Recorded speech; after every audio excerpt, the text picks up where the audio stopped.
tahu kat orang dia murtad, dia i'lan. Bahkan dalam banyak kesalahan fiqh juga sama. Orang yang berzina dia diam, duduk dalam rumah dia berzina. Dia pergi berzina ataupun dia sembunyi-sembunyi, siapa tak nampak, dia tak dikenakan apa-apa hukuman. Kalau 2 orang nampak ataupun 3 orang nampak dia, mai lapor kepada pemerintah, tak cukup 4 orang, 3 orang ni dia kena sebat. Sebab dakwaan palsu, qadzaf. Betul, berlaku zaman sahabat. Ada di kalangan sahabat yang dituduh berzina, 3 orang saksi. Mughirah bin Syu'bah dituduh berzina, 3 orang saksi. Mai yang keempat kata, "Dak, aku tak nampak dia berzina. Aku nampak dia duduk dengan perempuan tu ya." Zaman Umar buat apa? Umar sebat daripada 3 orang. Sebab apa buat tuduhan palsu? Dia buat kesalahan diam-diam, dia dengan Tuhan. Dia buat kesalahan terbuka, dalam keadaan tu dia dikenakan hukuman.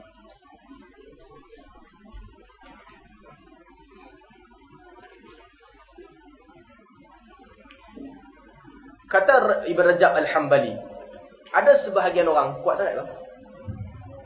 Tak boleh pelan? Tak kuat? Kata Ibn Rajab Al-Hambali, juga dianggap faqad yatruk dinahu wa yufariq jama'ah wa huwa muqir bisyahadatain wa yadda'i al-Islam. Kata Ibn Rajab Al-Hambali, boleh jadi orang tu dia dianggap keluar daripada agama, keluar daripada jamaah dalam keadaan dia bersyahadah. Dan ni penting. Kalau orang tu bersyahadah, dia ucap la ilaha illallah Muhammadur Rasulullah, tapi dia pertikaikan salah satu rukun Islam, dia juga dikira keluar daripada agama. Dia pertikaikan benda-benda yang qat'i. Benda yang qat'i, mutawatir, dia keluar daripada agama. Dia bantah terang-terangan apa yang menjadi benda yang mutawatir, iman, dia keluar daripada agama. Maki Nabi SAW, dia juga keluar daripada agama. Maki Allah, lagilah keluar agama. Maki sahabat, ulama beza pandangan. Sebahagian ulama kata kafir, sebahagian ulama kata fasik. Tapi tak ada ulama kata boleh berkawan dengan mereka. Sepakat semua orang. Maki sahabat. Maki isteri Nabi, kebanyakan ulama kata mereka juga kafir. Imamiyah, mereka maki isteri Nabi. Mereka tuduh-tuduhan palsu kepada isteri Nabi SAW. Syiah Imamiyah. Sesiapa yang menuduh tuduhan palsu kepada isteri Nabi, kita kata kita tak bersahabat dengan mereka. Jadi berkaitan dengan Islam, berkaitan dengan kafir. Boleh jadi orang tu keluar daripada agama, mukir bisyahadatain. Dia mengakui syahadah. Ayah Pin, dia mengaku Allah, ataupun Kahar mengaku Allah Tuhan.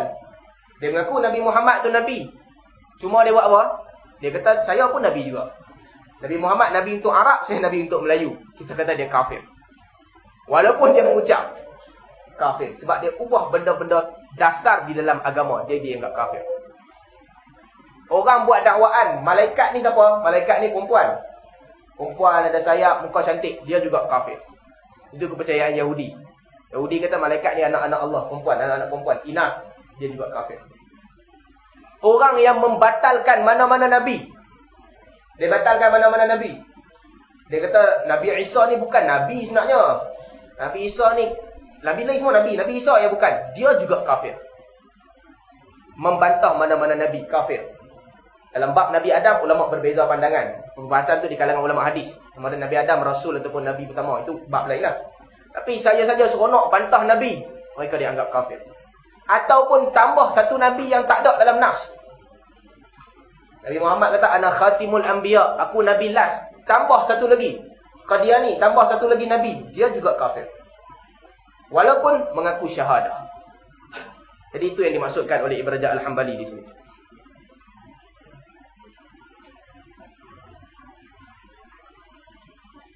Kita sebahagian ulama berpandangan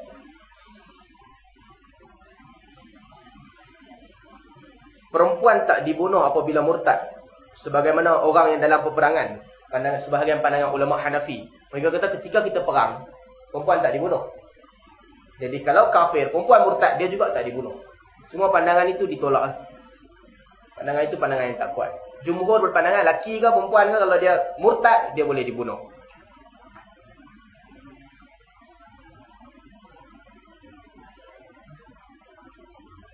Kalau perbahasan ni panjang, ada sebahagian orang kata kalau dia ni asal Islam, dia murtad, dia boleh dibunuh. Tapi kalau dia ni, dia bukan Islam, dia masuk Islam, lepas tu dia murtad, dia tak boleh dibunuh. Ada sebagian ulama bagi pandangan macam tu. Sebahagian ulama fiqh kata, kalau nak bunuh mesti dengan syarat. Bila dia balik, dia kena iktiraf yang dia Islam. Balik dia kena abang kat orang, aku Islam. Dalam keadaan tu kalau dia kafir, baru dia dibunuh. Perbahasan tu saya ingat tak penting lah. Perbahasan tu tak ada dalam hadis. Yang penting Nabi sebutlah hadis, man baddala dinahu faqtulu. Siapa tukar agama, bunuh dia. Tapi bunuh ni bukan kerja kita. Bukan kerja kita pergi bunuh orang. Ini kerja Nabi, kerja pemerintah. Pemerintah bunuh. Cuma bab fatwa kita kata dia kena dibunuh.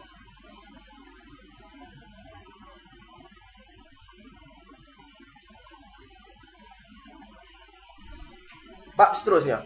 Nabi.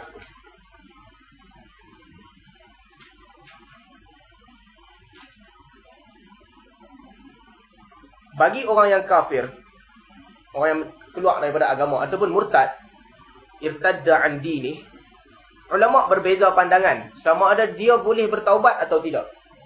Jumhur ulama kata dia mesti diminta bertaubat. Yustatab, minta dia bertaubat. Kalau dia bertaubat, kita tinggalkan dia, lepaskan dia. Kalau dia tak mau taubat, pada ketika itu dia baru dibunuh. Kita nampak tak perjalanan dia macam mana? Seolah-olah di sudut politik kita nak tunjuk Islam ni kuat. Kita tak paksa dia masuk Islam, tapi kita cuma kata hang taubat, ada dua pilihan, sama ada taubat ataupun bunuh. Di sudut politik kita kuat. Nampak seolah-olah Islam tu tak boleh dihina. Yang tu tujuan dia. Dua pilihan, sama ada taubat ataupun bunuh. Betul-betul nak mencabar agama, tak mau taubat sampai sudah. Dalam keadaan tu dia boleh dibunuh sebab murtad. Tapi kalau dia tipu-tipu taubat, dia kata aku taubat tapi dalam hati dia tak taubat, siapa pun tak tahu. Sebab apa orang murtad dibunuh? Sebab dia memang nak cabar agama. Sebab tu dia dibunuh. Walaupun sebahagian ulama daripada Al-Hasan dan sebagainya mereka sebut orang murtad ni tak diminta bertaubat. Tapi pandangan tu pandangan yang minoriti, tak ramai ulama pegang. Jumhur ulama berpandangan bila orang keluar daripada Islam, yustatab, dia diminta bertaubat. Cuma ada beberapa pengecualian lah. Imam Qurtubi sebut, kalau orang yang menganggap dia keluar daripada syariat, ahli tarikat, dia rasa dia sampai ke tahap lain tinggalkan syariat, Qurtubi kata yuqtal wala yustatab. Orang macam tu bunuh tak payah minta taubat lah. Dia special case. Dia pergi tahap lain yang bunuh tu tak payah minta taubat. Cuma hukum asal orang yang murtad keluar daripada agama, minta dia bertaubat. Dia bertaubat, lepaskan dia. Dia tak bertaubat, baru dia jalankan hukuman bunuh.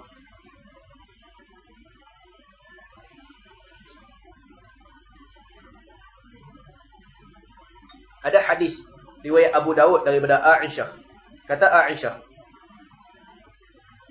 la yahillu damu mri'in muslim yashhadu an la ilaha illallah wa anna Muhammadar Rasulullah illa fi ihdath thalath. Kata Aisyah, tak boleh hampa ambil nyawa seorang muslim yang bersyahadah tak ada Tuhan melainkan Allah dan Muhammad Rasulullah melainkan salah satu. Yang pertama zina macam biasa. Yang kedua, yang ketiga juga sama. Yang ketiga sama, bunuh orang. Cuma yang kedua, hadis Aisyah ceritakan, rajulun kharaja muhariban lillahi wa rasulihi fa innahu yuqtal aw yuslab aw yunfa minal ard. Hadis sahih riwayat Abu Daud. Kata Aisyah, orang yang kedua, rajulun yakhruj kharaja muhariban lillahi wa rasulihi. Orang yang keluar berperang dengan Allah dan Rasulnya. Fa innahu yuqtal, dia boleh dibunuh, au yuslab, ataupun boleh disalib, au yunfa minal ard, dia boleh dibuang negeri. Muhariban, muhariban maksudnya keluar berperang kepada Allah. Harabah, keluar berperang dengan kerajaan, boleh dijalankan hukuman ni. Seolah-olah hadis Aisyah ni nak kata ada tiga pilihan. Kalau orang tu keluar menentang pemerintah, ada tiga pilihan. Satu, yuqtal, pemerintah boleh bunuh dia. Kalau tak mau bunuh dia, yuslab, boleh salib. Yuslab, salib.